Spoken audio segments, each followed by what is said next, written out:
Um estudante de direito, pensando em ganhar um pouco de dinheiro para ajudar a pagar a sua faculdade, decidiu entrevistar pessoas de sucesso e depois escrever sobre suas descobertas. Na entrevista, com um dos homens mais ricos do mundo, recebeu a sugestão de questionar não apenas as causas do sucesso, mas também as causas do fracasso. Se ele analisasse as pessoas consideradas fracassadas, ele iria aprender muito mais sobre como ser bem-sucedido. Essa proposta foi bem provocativa, mas ele acabou aceitando o desafio.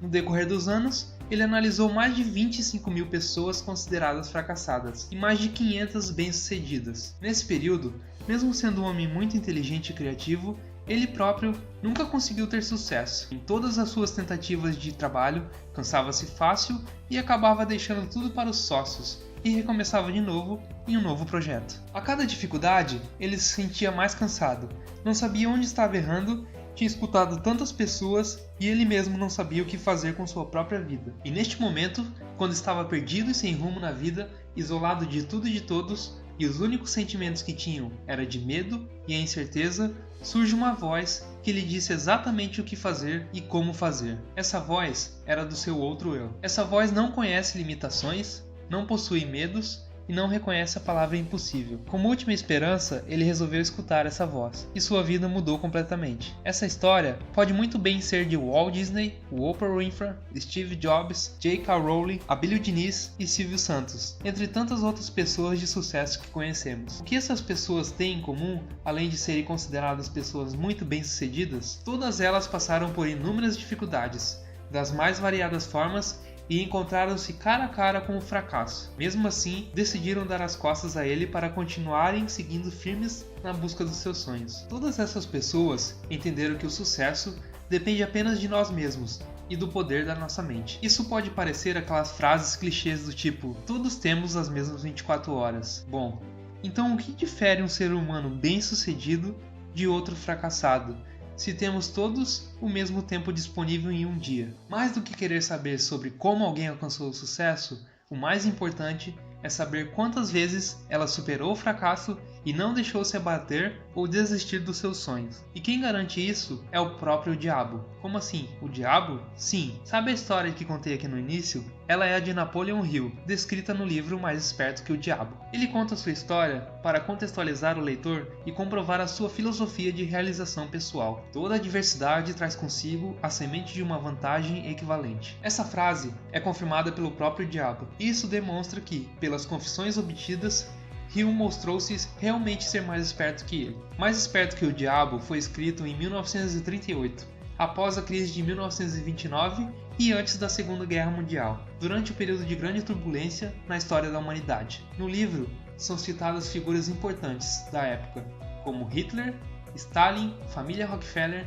Henry Ford e Thomas Edison. O livro ficou por 73 anos escondidos até ser publicado, e mesmo assim é mais atual do que nunca, tendo vendido mais de 100 milhões de exemplares. Na entrevista, o diabo conta onde mora, por que existe, como ganha o controle da mente e como vencê-lo. O diabo não tem um corpo físico, ele é energia negativa, vive na mente de todas as pessoas que têm medo dele, controlando o pensamento negativo. Em oposição, temos o que chamamos de Deus e energia positiva, e a natureza é o resultado desse perfeito equilíbrio. O que causa espanto é que o diabo afirma que 98% das pessoas são controladas por ele, e isso desde a infância. Mas como isso é possível? Imagina um jovem, vamos chamar de Pedro, que frequentava a igreja e vai à escola. Na igreja, ouve constantemente que se não fizer tudo conforme é ensinado, ele vai para o inferno. Que se pecar, o diabo vai estar esperando por ele. Então, cria-se o medo do diabo. Na escola, aprende fórmulas. Tudo é reproduzido e incentivado a ser decorado.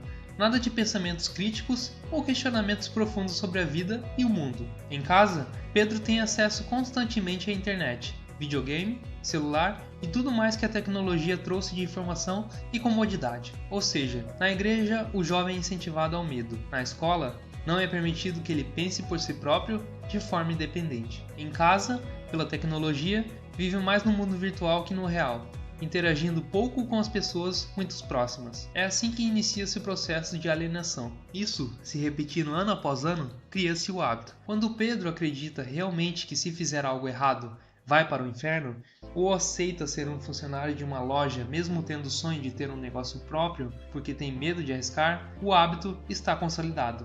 E ele entra então em um ritmo hipnótico, que é quando pensamentos e hábitos se tornam permanentes. E é nesse momento que o diabo controlou totalmente a mente do jovem, e ele se torna definitivamente alienado. Ele faz parte então dos 98% das pessoas controladas pelo diabo. Mas vamos imaginar que em um momento de coragem, quando escuta sua voz do outro eu, Pedro deseja arriscar e abrir sua loja. Estando alienado pelo medo da pobreza, na primeira dificuldade ele irá desistir. Que em vez de ver essa dificuldade como uma derrota temporária e transformar em uma oportunidade para refazer seu plano e atingir seu objetivo final, tendo a mente controlada pelo diabo, ele vai entender a derrota como fracasso. E essa é a principal diferença de Pedro e de todas aquelas pessoas bem-sucedidas que falei no início. Definir um propósito e não desistir quando surgir algum obstáculo para atingi-lo. Ao impedir que nada e nem ninguém nos influencie, assumimos o controle da nossa mente e podemos alcançar tudo o que desejamos. Na entrevista com Hill,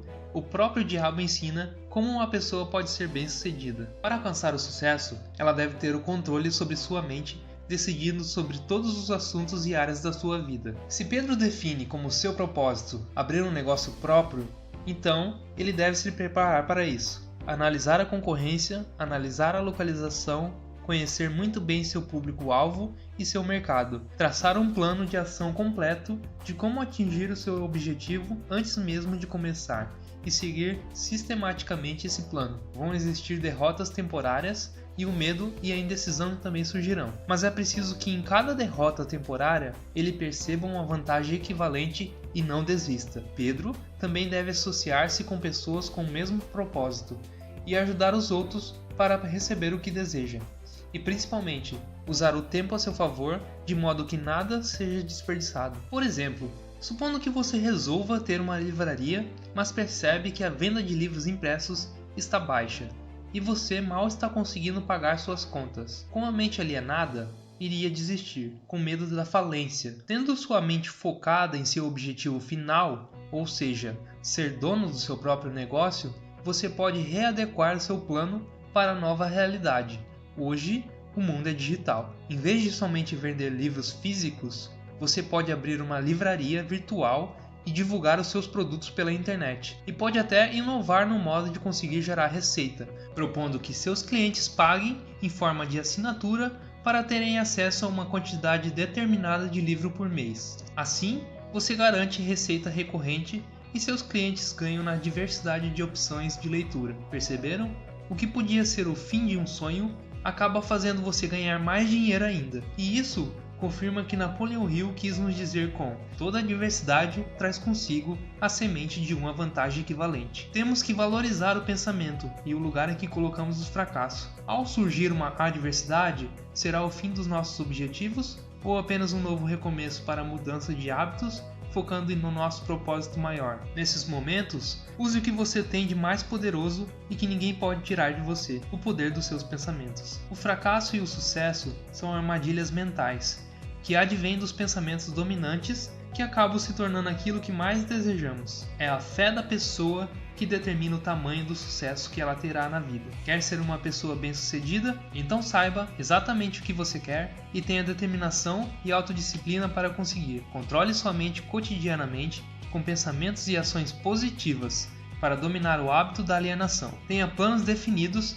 e objetivos definidos e os siga sistematicamente, não desistindo nem se limitando diante das adversidades. A linguagem do livro Mais Esperto que o Diabo é simples, e o entendimento dessas lições passadas depende do quanto estamos dispostos a acreditar de acordo com nossas próprias experiências de vida. Se a entrevista aconteceu com o diabo mesmo, ou foi fruto da imaginação de Napoleão Hill, isso não importa. O que importa são as confissões feitas e as lições aprendidas, ensinando como transpor obstáculos e não se deixar abater por eles. E esse é o resumo do livro Mais Esperto que o Diabo, escrito por Napoleão Hill. Espero que tenha gostado e obrigado por assistir.